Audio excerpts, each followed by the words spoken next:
I'm back. I'm back. I was away for a little bit. The day job was kicking me in the ass a little bit. I knew if I was going to take so much time off, I needed to come back with an improvement in some way, shape, or form. So the audio at the beginning is going to be better, and the audio definitely during the interview is going to be better as well. Although I will say this, maybe it's because I make so many jokes or try to be so funny off the top of these videos that this just makes sense now. Maybe I'll start the videos off by moving a mic stand out of the way and end them by resetting. I don't know. We'll worry about that later. But our guest this week is the very funny Sophie Hayes, who everyone in the Ottawa comedy area owes a great deal to. Anybody that's trying to do comedy in Ottawa as well, whether they're traveling from out of town, owes a great deal too, because she helped start the Ottawa Comedy Community Facebook page, which means that as somebody living outside of Ottawa, I don't have to drive in all the time or call. As somebody that gets sweaty palms, I don't have to call in and request a spot. I can just comment it on the various shows that pop up and get my feelings hurt over the internet if my name isn't picked in the hat. The particular comedy stylings of Sophie Hayes that we're going to be checking out today is a submission to the Winnipeg Comedy Festival that she made. She recorded it back in, I want to say like October, November area.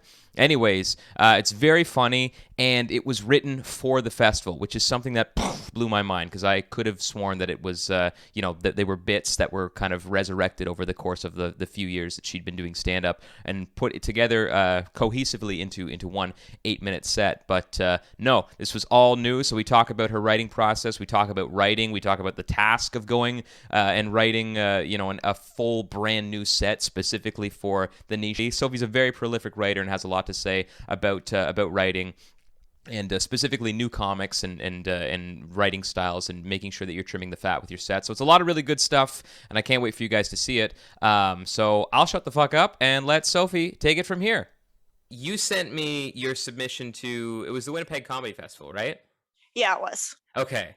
That is like when I had Wafik on the show, it's a perfect example of like pulling the rug out from under the audience, and like it's a story. It's like you're telling a story just on stage, and everyone is none the wiser that those are, that's time-tested material. Those are jokes that you've written, because it flows so well together, particularly starting off with the comparison between being a camp counselor and children, to it looking after like an intersectional family of teen moms. I think that's an intergenerational family of teen moms.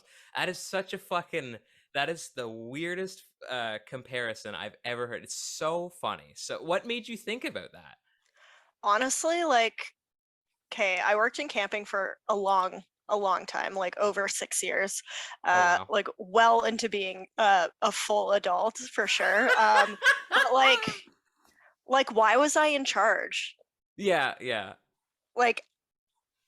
You work at camp, you're a camp counselor. The year before, you were a child, and then they're like, hey, you can work here now. Yeah. And your manager is also a child. Yeah. But they're like, well, you've been here for 2 years, so you're allowed to make decisions. Yeah. No, it is. Yeah. It's like a completely bonkers way of doing things, but it's just so funny to draw that comparison. I can't get out of my head an intergenerational a family of teen mothers, and then your boss or your boss's boss is like has latent homosexual tendencies that they refuse to. It's so good. Working at a summer camp is kind of like being from a family of intergenerational teen moms, right? It's like you're a baby and you're raising a baby, and then like your boss is a slightly older baby, and then like their boss is a 30-year-old Christian experiencing repressed homosexuality. It's just like, what other workplace are you that the oldest person, like the person that is at the top of the food chain, is 30, maybe 30? Right. Yeah. No. Yeah. I'm sure, because you had mentioned later on in the bit that it was in Perth. I'm sure I've driven by that camp. I'm sure I've driven by those teen moms several times on my way home. Oh yeah, definitely. It's closed now, so that tells you how well things were going. Oh. Yeah, clearly it was being run very well. So that's okay. So this whole thing, So do you start with the story? Like, did you start with, okay, I really want to tell this story about my time as a camp counselor, and then you're sprinkling jokes in between? Or did it start with that idea of, oh, you know what's really funny? Like this reminds me of, again, an intergenerational collective of teen moms. I think, well, okay, so for the festival, I think it was 6 categories, and you had Right. to like submit a set that fit into one of those categories. And I originally was going to do the like sex and relationships one that Yeah. everybody was doing. And then I was like, no, I want to do something different, which means I had to write like all new material. So I was like, well, I'm going to do the great outdoors because I've spent so much time in my life at camp that like I'm sure that there's something funny that happened. Yeah. And I think the first thing that I actually like wrote down as an idea was seeing former campers on Tinder. Oh, okay. So that, okay. Yeah, So the I bit think that near was the the first end part. was the, okay. Yeah, yeah, and then I Wow. kind of worked back from there. That's cool. That's cool. So that was all new. I know that you're like a fairly prolific writer because of the writing, not the competition, but I guess the like the little writing get together that we all had, writing a new bit every week or something like that. So I know that I know that you're very adamant about writing new material, but I didn't know so adamant that you were like, fuck it, I'll write a whole new 8 minutes. Yeah, I don't know. I think it's a good festival. challenge. No, it's a great challenge. It's very funny, and I would have thought that was shit that you would just piecemeal together to be like, oh, okay, well, fuck it, I wrote this a year ago. Let's see how it goes. So Yeah, I'm trying to remember. I don't think that there was anything there that I'd ever actually done on stage, maybe like one thing, but okay, my problem was that all of the really funny things that have ever happened to me at camp involve children, and like I don't want to embarrass them, but right, so I had to right. think of other stuff, but I have like a couple things that I might still want to write about that are like things that specifically involve children. Yeah, yeah. Well, I mean, you could Yeah. just change names, I'm sure. I mean, they'll know Yeah. if they ever see a set, but yeah, It's not yeah, like I'm famous. Who cares? yeah. They're No, not going to find out. yeah, no, for sure, for sure. There were a couple of jokes sprinkled in that whole story that I really liked. It's a lot of the comparison stuff for me. Like I'm a big Mark Norman fan, so I find like Mhm. his like the juxtaposition between like certain things is what really gets me. And it's there was one line that's like, if I wanted to watch someone cry because they can't open a bag of chips, I would just smoke pot with my friends. Yeah. That line is so fucking funny. They'll be like, oh my God, do you come here every week just to hang out with kids? You're like, listen, okay, if I wanted to hang out with someone that cries every time they can't open a bag of chips, I'd get high with my friends. Yeah. And it really does conjure up this image of just this toddler having a temper tantrum. And we've all listened. Anybody that's smoked a joint has all been there. Like It happens. you need food. It's empty. Your cupboards are empty, and you just need something in your mouth. So that was, I really like that joke. And there was one more too that I wanted to ask you about, which was it was almost a throwaway line of like, well, all women are bisexual. That is. That I had to pause the video. That's so funny. I mean, I'm not going to ask you what you meant by that because obviously it's a joke, but like that is so good. There has to be something more behind it. I just think it makes people mad. Yeah. honestly, yeah. Is that something that you think about? Like, I'm going to not forego the funny, but I really want to like attack this emotion right now. I think that would be hilarious for you. Yeah. I don't know. I think people are obviously like really sensitive about that kind of thing, but Right. like when you're in an environment where it's like it was like a women or a girls only overnight camp, right? So like there's pretty much only other women that work there, and people just like you're just around the same people all the time. So I feel like people start being like, maybe I am into women, and then as soon as they leave, they're like, oh no, I just was like there was no men around. Yeah. I was just like, I just like really liked that person as my friend. Yeah, no, for sure. But that's bisexual erasure, Sophie. Don't even get me started on that. You weren't in the comedy scene then, but that was a whole scandal.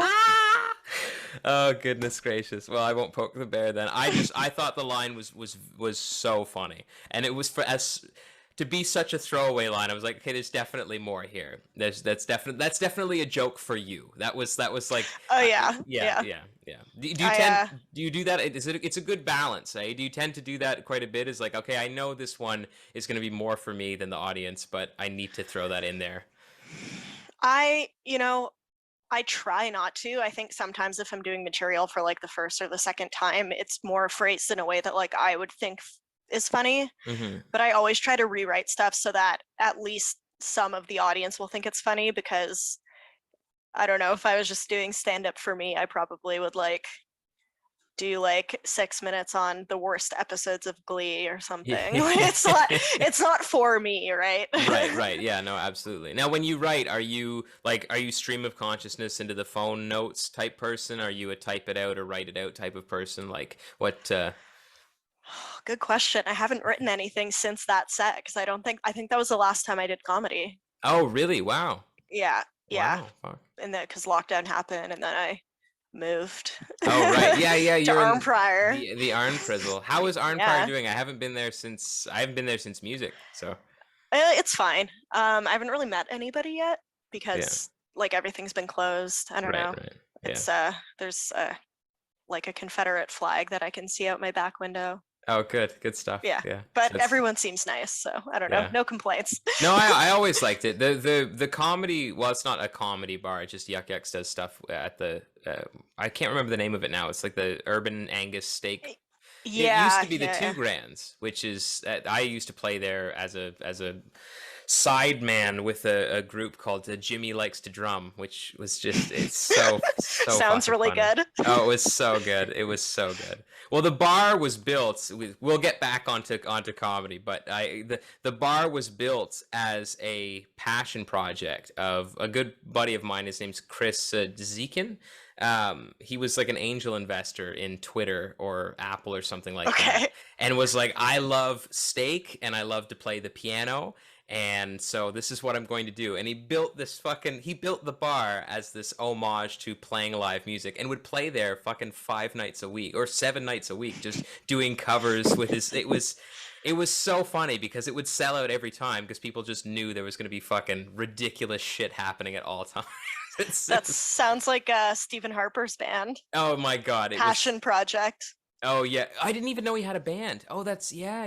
Okay, that is bringing back a memory. They played at the NAC. Yeah. Yeah.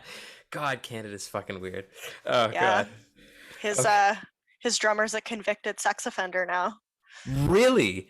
Yeah. Oh my god. Wow, the former Prime Minister of Canada. I know. Fuck. Jesus Christ. Okay. Yeah. Okay. So I did want to ask you about specifically because I've seen you once before. I mean, it was like an open mic. You were the feature at Ralph's Sports Bar. Oh yeah, so right. Yeah. Completely different setting. But you do tend to have that very much like it's storytelling with like jokes written through. Like that seems to be kind of like I hate saying that pulling the rug out from under the audience because it's obviously it's very good. But do you tend to write story first and then add the jokes in, or is it? It's funny because I think when I started comedy, I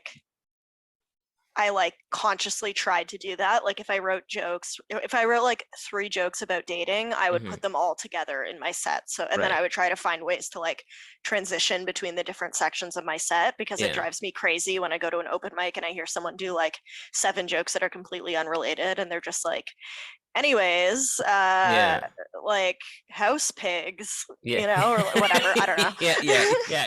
No. Okay. Yeah. So I've like intentionally tried to do that, but normally I write the jokes first and then I move them around and then I'll like write stuff in between if I need to. Oh, that's cool. Yeah. No, I've been doing a similar thing recently because I was very stream of consciousness for the longest time, and then now I've tried to kind of trim the fat a little bit. Yeah. Interesting to mention the transitions because I have been writing a lot of like I don't know what to do with these. These are just like lines of, I think this is funny, but I can't use this anywhere else type of shit. And I was listening to, I think it was either Daniel Tosh or his Wario, which is Anthony Jeselnik. And they said something about, I don't like transitions because I want you to remember that these are just jokes. Probably because the material is so offensive, but That's fair. Yeah. I mean, I'm with you though. It is definitely jarring to hear, unless I'm going in knowing that it's like a one, like I know that it's Emmett, so I'm not cussed if he's jumping around with subjects. But yeah, no, it is very jarring sometimes. That's cool. That's cool. Interesting. Sorry, go on. I was just gonna say, I think like you said, is like not enough people who are like new to comedy are really focused on like trimming the fat off their jokes. And it's like you can always add more stuff back in, but like I think that you need to get your joke down to like almost a one-liner. Yeah. And then you can add more stuff to get like more punchlines or stuff out of it after that. But like people say so much stuff that's unnecessary because to them they're like, well, this is exactly the way I thought it in my head. But it's like, okay, but you can probably find a better way to make the audience have to work less hard. Yeah, no, absolutely. Well, it is a numbers game. I mean, people hate especially guys that are into the whole, it's the journey of the, like Mark Maron is big into, it's not just about the laugh. It's like, fucking yes it is, dude. It's just about the laugh. And you know, he can say that. Yeah. But like the laughs per minute thing is something that you should absolutely think about. Like it's something that it tortures me. You know what I mean? But I'm sure years from now I won't be as concerned with it. But right now specifically, I think it really helps. You know, it does. Yeah. I think it's something you actually have to think about, because otherwise you're kind of like losing the plot. It's like, are we here to like tell jokes and make people laugh, or are we here to like just say what's on your mind? And if people like it, good for them, but that's not what I care about, you know? Yeah, no, absolutely. Yeah, no, that's what getting together with other comics and you know, I have a premise and I thought this was funny, and I just have this word written down. It's kind of a funny word, you know? Totally. There's a scene in That 70s Show where Ashton Kutcher's character says, you know what's a funny word? Pickle weasel. I think about that quite often. Is that a real word? I don't think so. No, I don't. Okay, I was like, what? I think some genius just wrote that into the script for That 70s Show. Now, I need to ask the poop in a bag story. I hate peeling the onion with this. Is that a real story? Did someone shit in a backpack? Yeah, that actually happened. Okay, that's my favorite joke in that whole 8 minutes. Yeah. Why did you do this? Because I hate you. Is like, that was so fucking funny. Honestly, I think the worst thing that ever happened to me as a camp counselor was when one of my kids pooped in a backpack and then gave me the backpack. And I opened it and I was like, why did you do this? And she was like, I hate you. Then I had a performance review with my manager and he was like, you have RBF, right? Resting beef face. I think you can fill in the blanks there. And I was like, oh, I'm sorry. I'm an 18-year-old who's the proud new mother of a poop backpack. I'll try harder next time. Yeah, that was like, not to be like, that didn't happen, but like I did have a camper that shit in a backpack and then like didn't tell me, and then I brought the backpack because she was like, I peed my pants, so I like brought the backpack to the laundry room to do her laundry, and there's just like shit in the backpack. She didn't pee her pants, she shit in the backpack. But then her sister told me that she hated me. Oh, okay. That's I mean, that's still that. Wow, I cannot. At what point? Now, was that near the end of your tenure as a camp counselor? No, that was my second year. So you stuck around for a while. You got the shit bag, and you were like, "Oh, more of this, please!" Like, yeah, they were like, "This is going to be a really hard group because there's 3 sisters in the same cabin, and they don't like each other." And there's also 7 other kids, and also we're giving you a co-counselor who is useless and about to get fired. So have fun. Oh my God. Yeah. Yeah. Jesus Christ. Yeah, no, that was, it's funny that that's the least joke, I guess, of the whole set. Then that's just a retelling of a true event. But that's my favorite joke. Just I mean, just the ridiculous image conjured in my brain of someone shitting in a backpack and handing it to you like it's some fucking present. You know? Oh, it was. Like, I was like, why am I here? What am I doing this for? yeah.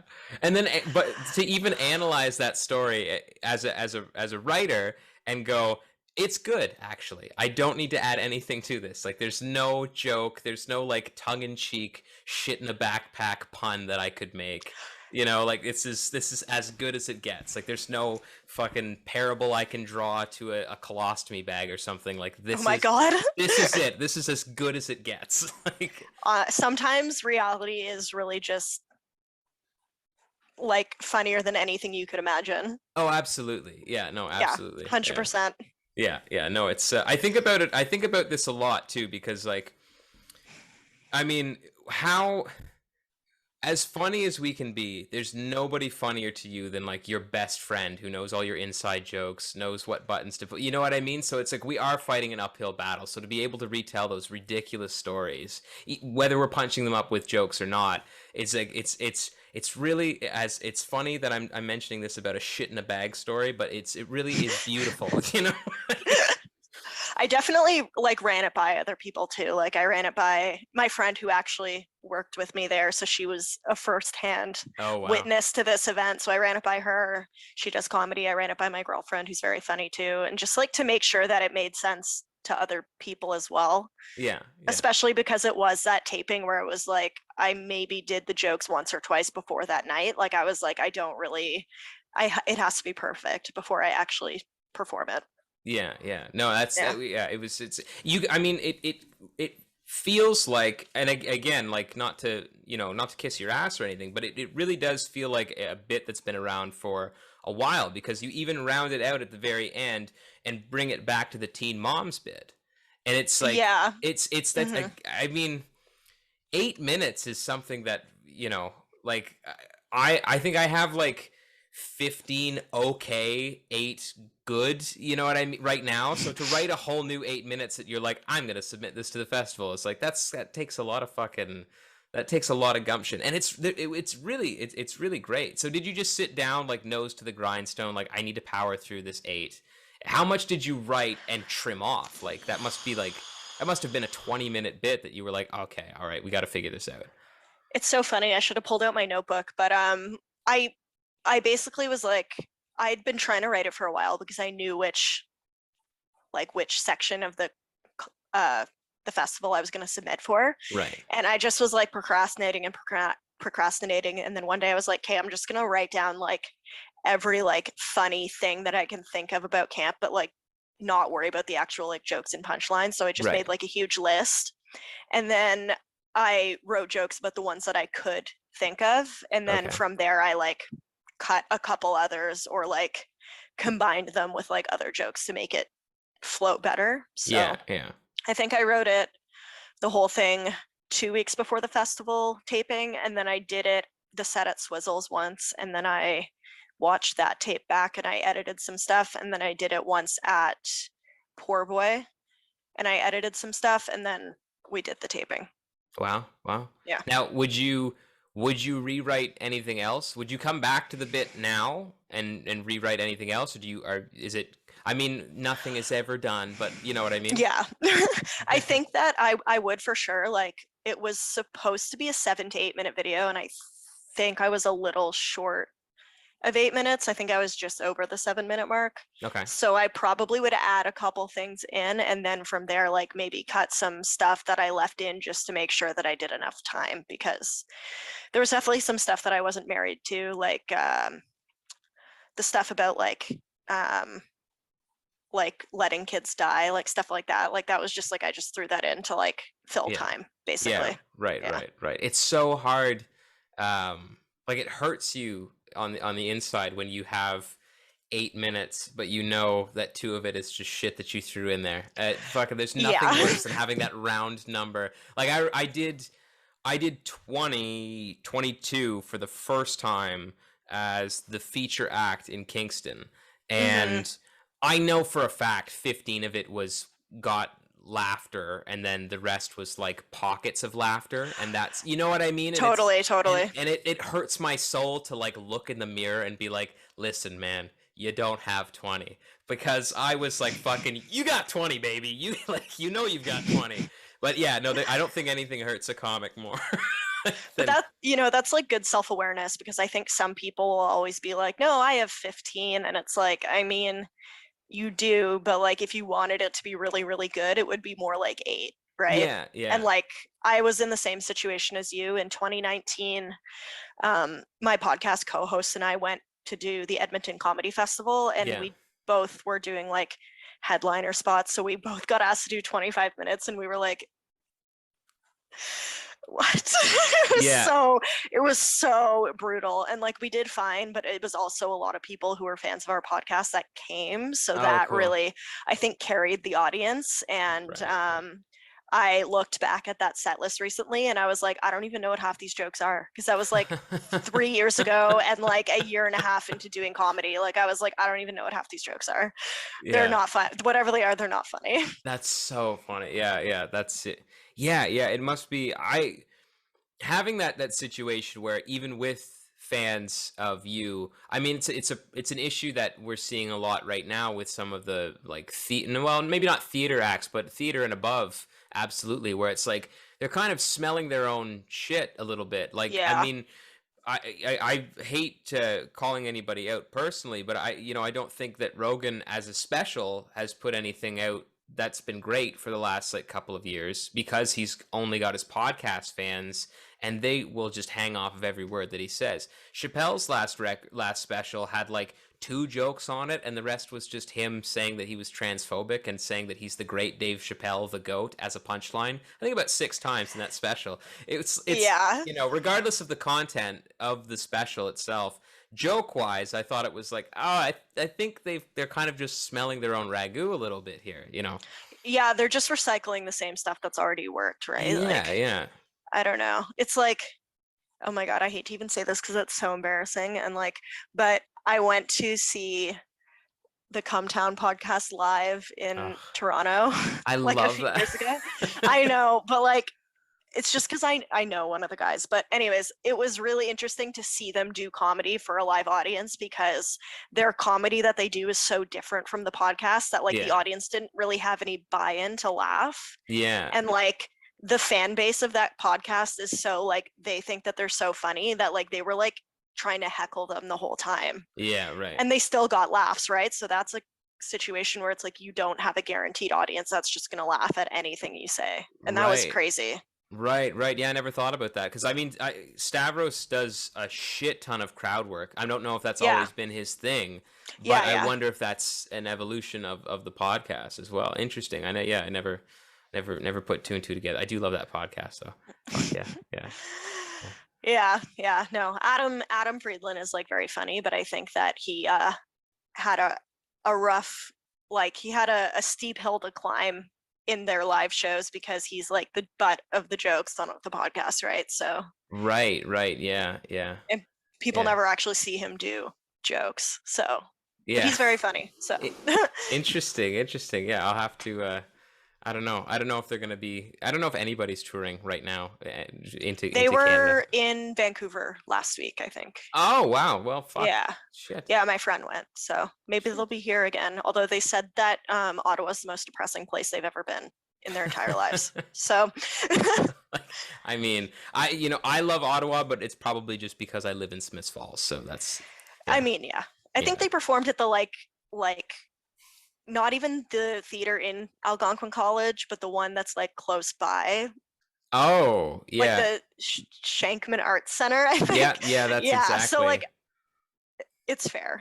Yeah, I think Chris D'Elia performed before the great cancellation of 2020. I think Chris D'Elia performed at the Shankman Arts Center as well. I don't understand why people keep going back there. There's the Bronson Center, the NAC, the fucking...